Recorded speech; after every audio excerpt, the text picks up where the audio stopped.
bu yine başladı mı? Ötüray da sesi.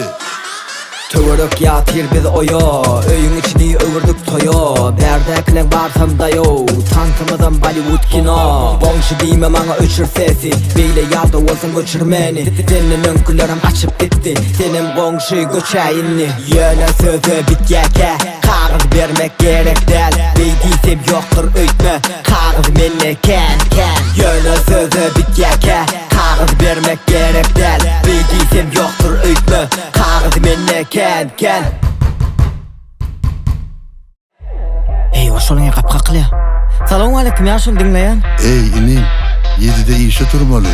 Gayrat et Ötüray da sesine. Hey, yo, bollu ol lan sen edir petel diyat. Bollu ol arkayın yörever. Ha, yakın olsadı. Ne biçim? Komşular için.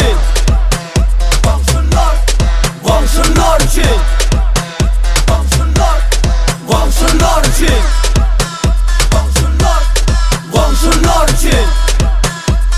Komşular için. Gurtlu yatmasa tövürük yatmaz. Nekşe kaksalarım kapıları açmaz. Güneşi oyurman biz yatmaz.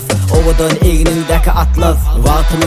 Vakti yok. Pulum kendiyle soğumanı beylem o. Kaltamanlar kömek edin o. Kömek edecek verin berem o. Yöne sözü bityeke, kağıt vermek gerek değil. Beydiysem yoktur öйтme, kağıt menle ken.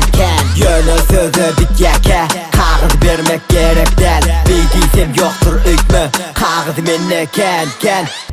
Oğlanlar yeni geliyden. O yaşlı, üçürüye fer. Yo inim ben başka da çöp geldim.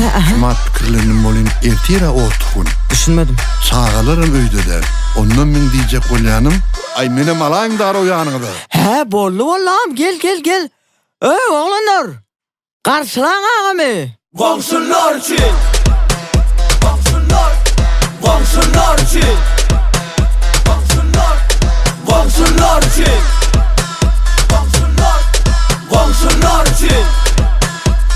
Komşular için.